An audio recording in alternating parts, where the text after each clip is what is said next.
বন্ধুরা, শাস্ত্রের বিধিবিধান অনুসারে মনে করা হয় যে এই পবিত্র অম্বুবাচী চলাকালীন সময়ের মধ্যে এই কার্যগুলি করলে জীবনে একেবারে অধঃপতন নেমে আসে। শুধু জীবনে নয় বন্ধুরা, আমাদের জীবনের সঙ্গে সঙ্গে সেই পরিবারে চতুর্দিক থেকে চরম ভয়ঙ্কর দারিদ্রতার সম্মুখীন হতে হয়। তাই বন্ধুরা, আপনারা যদি আপনাদের জীবনটাকে সুখ শান্তি এবং সমৃদ্ধময় ও আনন্দের সাথে কাটাতে চান, তাহলে ভুল করেও এই অম্বুবাচী চলাকালীন সময়ের মধ্যে এই কার্যগুলি কখনোই করবেন না। যে কার্যগুলি 99% মানুষ ভুল করে এবং তার ফলস্বরূপ তারা অক্লান্ত কঠোর পরিশ্রম করার পরেও সেই কষ্টের উপার্জিত অর্থ তারা সঞ্চয় করতে পারে না। তারা অর্থ উপার্জন করলেও সেই অর্থকে ধরে রাখতে পারে না। কোনো না কোনো দিক থেকে সেই অর্থ জলের মতো বেরিয়ে যায়।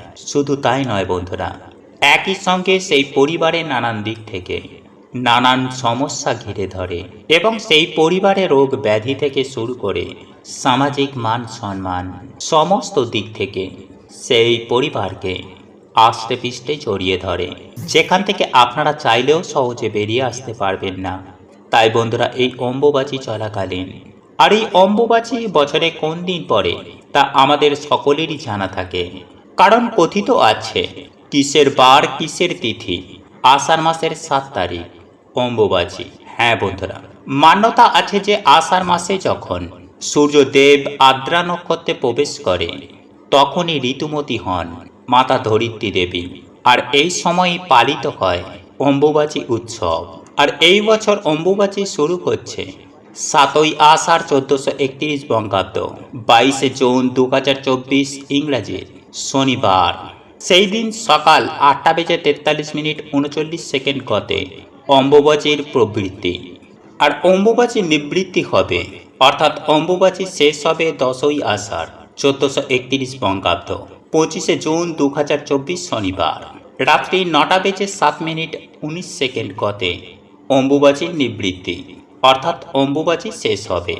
বন্ধুরা, এই অম্বুবাচী তিথিতে প্রকৃতি জাগ্রত হয় এবং এই তিথি চলাকালীন মাতা কামাখ্যা দেবীর মন্দিরের দরজা যেহেতু বন্ধ থাকে, সেই কারণে মনে করা হয় যে এই সময়ে অশুভ শক্তির প্রভাব প্রচণ্ড পরিমাণে বেড়ে যায়। তবে এটাও ঠিক যে এই অম্বুবাচী তিথি চলাকালীন মনস্কামনা পূর্ণ হতেও বেশি সময় লাগে না। বন্ধুরা, এই অম্বুবাচী চলাকালীন সময়ে এমন বিশেষ কিছু কিছু কাজ রয়েছে যা করলে যেমন খুব ভালো ফল পাওয়া যায়, আবার ঠিক তেমনই কিছু কিছু কাজ রয়েছে যা একেবারেই করা উচিত নয়, যার ফলে জীবনে দুঃখ কষ্ট জ্বালা যন্ত্রণা দারিদ্রতা এমনকি রোগ ব্যাধিও আস্তে পিষ্টে ঘিরে ধরে। এক কথায় বলতে গেলে জীবনে নরক সমান যন্ত্রণা নেমে আসে। যাই হোক বন্ধুরা, এইবার আমি সবার প্রথমে আপনাদেরকে জানিয়ে রাখি যে এই অম্বুবাচী ব্রত চলাকালীন সময়ে যে কোনো দিন 5 জন ব্রাহ্মণকে আপনার সাধ্য ও সামর্থ্য অনুযায়ী ফল দান করুন। এতে আপনি অত্যন্ত শুভ ফল পাবেন। হ্যাঁ বন্ধুরা, আপনি জীবনে প্রচুর পরিমাণে পূর্ণতা অর্জন করতে পারবেন। বন্ধুরা, এই অম্বুবাচী তিথি চলাকালীন যে কোনো একদিন নিজের গুরু বাড়ি যান এবং গুরুর দর্শন করুন। এর ফলেও আপনারা প্রচুর পরিমাণে আশীর্বাদ প্রাপ্ত করবেন। বন্ধুরা, যারা অম্বুবাচী ব্রত পালন করেন এমন 3 জনকে আপনার সাধ্য ও সামর্থ্য মতো ফল দান করুন। হ্যাঁ বন্ধুরা, আপনি এই অম্বুবাচী ব্রত পালন করুন বা না করুন, আপনি যদি এই ফল দান করতে পারেন তাহলে আপনি মাতা কামাখ্যা দেবীর আশীর্বাদ পাবেন। তবে একই সঙ্গে মাথায় রাখবেন যে আপনি এমন 3 জনকে দান করবেন তারা যেন অম্বুবাচী ব্রত পালন করছে। বন্ধুরা, এই অম্বুবাচী তিথিতেই কামরূপ কামাখ্যায় যদি যাওয়া যায় তাহলে সেখানকার গণেশ মন্দিরে গিয়ে ভগবান গণেশজির দর্শন এবং পুজো করুন। বন্ধুরা, এই অসমের গুয়াহাটি কামাখ্যা মন্দিরে যাওয়া সম্ভব না হলে তাহলে আপনার বাড়ির আশেপাশে যে গণেশ মন্দির রয়েছে আপনি সেখানে গিয়েও ভগবান গণেশজির দর্শন করুন। এতে আপনারা অত্যন্ত শুভ ফল পাবেন। বন্ধুরা, একই সঙ্গে এই অম্বুবাচী তিথি চলাকালীন বাড়ির উত্তর বা পূর্ব দিকে সাদা ফুলের গাছ লাগান তবে অবশ্যই গাছটা টবে লাগাতে হবে। একই সঙ্গে একটি বিষয় মাথায় রাখতে হবে যে এই গাছটি বসানোর ক্ষেত্রে আপনাকে টব ব্যবহার করতে হবে এবং সেই টবের মধ্যে অম্বুবাচী শুরু হবার আগেই আপনারা মাটি দিয়ে ভর্তি করে রাখবেন, যাতে এই অম্বুবাচী চলাকালীন সময়ের মধ্যে যাতে আপনাদেরকে মাটিতে আঘাত না করতে হয়। কারণ এই অম্বুবাচী চলাকালীন সময়ের মধ্যে মাতা ধরিত্রী দেবীকে আঘাত করা মোটেও উচিত নয়। যাই হোক বন্ধুরা, একই সঙ্গে আমি আপনাদেরকে এটাও জানিয়ে রাখি যে এই অম্বুবাচী চলাকালীন সময়ের মধ্যে বেশি সম্ভব হলে আপনারা আপনাদের ইষ্ট মন্ত্র জপ করুন, এতে আপনারা অত্যন্ত শুভ ফল পাবেন। একই সঙ্গে বন্ধুরা, আপনারা এই অম্বুবাচী তিথি চলাকালীন প্রত্যেকটা দিন আম এবং দুধ সেবন করুন, এতে আপনারা অত্যন্ত ভালো ফল পাবেন। হ্যাঁ বন্ধুরা, আপনারা এই অম্বুবাচী ব্রত পালন করুন বা না করুন, অন্তত পক্ষেই প্রত্যেকটা দিন আম এবং দুধ অবশ্যই খান। তাহলে মাতা কামাখ্যা দেবীর আশীর্বাদ ও কৃপায় আপনারা সারা বছর সুস্থ ও নিরোগ থাকবেন। তাই বন্ধুরা, আপনারা যদি সুস্থ ও নিরোগ হয়ে দীর্ঘদিন আনন্দের সহিত জীবন যাপন করতে চান, তাহলে এই অম্বুবাচী চলাকালীন আম ও দুধ অতি অবশ্যই সেবন করুন। যাই হোক বন্ধুরা, এরপর আমি আপনাদেরকে জানিয়ে দেব যে এই অম্বুবাচী চলাকালীন সময়ের মধ্যে কোন কোন কার্যগুলি একদমই করা যাবে না, যার ফলে জীবনে একেবারে অধঃপতন নেমে আসবে সেই প্রসঙ্গে।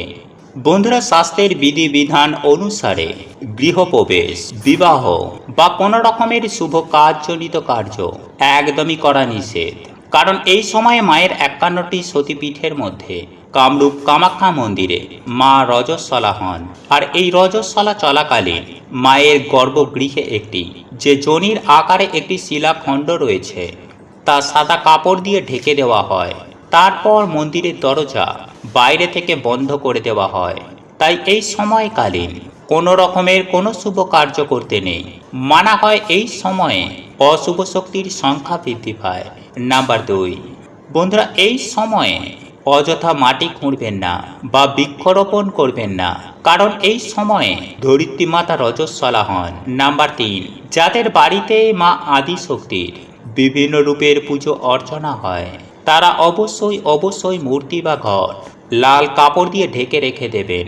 নাম্বার 4, এই সময়ে ভুলেও আপনারা দেবী মায়ের মূর্তি স্পর্শ করবেন না, মাকে দূর থেকেই আপনারা প্রণাম করতে পারেন। নাম্বার 5, এই সময়ে আপনারা বিশেষ পুজো অর্চনা কিন্তু রাখবেন না। এই সময় আমাদের যে নিত্য পুজো অর্চনা হয়, নিত্য যে কাজ কর্ম হয় তা আপনারা করতে পারেন, কিন্তু এক্সট্রা কোনো রকমের বন্ধুরা এই সময়ে কোনো কিছু করবেন না। নাম্বার 6, এই সময়ে কোনো রকমের মন্ত্রপাঠ আপনারা করবেন না, শুধু ধূপ ধুনো দেখিয়ে আপনারা মায়ের পুজো করবেন। নাম্বার 7, এই সময় আপনারা কোনো রকমের কোনো শুভ জিনিস যেমন বাড়ি গাড়ি বন্ধুরা আপনারা ক্রয় করবেন না। নাম্বার 8, সব থেকে গুরুত্বপূর্ণ হলো বন্ধুরা যে এই অম্বুবাচী চলাকালীন আপনারা কোনো স্ত্রীকে কোনো খারাপ দৃষ্টিতে বা অপমান করবেন না, কারণ এই অম্বুবাচী পর্বই বন্ধুরা স্ত্রীদের উৎসর্গ করা হয়। তাই এই সময় আমাদের মা, বোন, স্ত্রী, কন্যা সকল নারীর সাথে ভালো ব্যবহার করা উচিত। নাম্বার 9, বন্ধুরা, এই অম্বুবাচী চলাকালীন অনেক তন্ত্রমন্ত্র প্রক্রিয়া হয়। তাই এই সময় কেউ কিছু দিলে বন্ধুরা আপনারা এই সময় খাবেন না। মানে অচেনা কোনো ব্যক্তি বা পাড়া প্রতিবেশী কেউ এসে আপনাকে কিছু দিয়ে গেল আর তা আপনি ভুলেও কিন্তু ফট করে সেটি খেয়ে নেবেন না। আর সব থেকে গুরুত্বপূর্ণ বন্ধুরা আরও একটি কথা, যে রাস্তায় যদি কোনো কিছু লাল কাপড়, সিঁদুর, লেবু এইগুলি পরে থাকতে দেখেন তাহলে ভুলেও কিন্তু বন্ধুরা এইগুলি পার হবেন না। আর বন্ধুরা, যদি এই সময় আপনাদের বাড়িতে সর্প আসে তাহলে যতটা সম্ভব বন্ধুরা তাকে না মারার চেষ্টা করবেন। তো আজকের মতো বন্ধুরা এতটাই, দেখা হবে এর পরের ভিডিওতে। নমস্কার, ধন্যবাদ। জয় মাতা কামাখ্যা দেবীর জয়। মা আপনাদের সকলের মঙ্গল করুক। আপনারা সুস্থ থাকবেন, ভালো থাকবেন।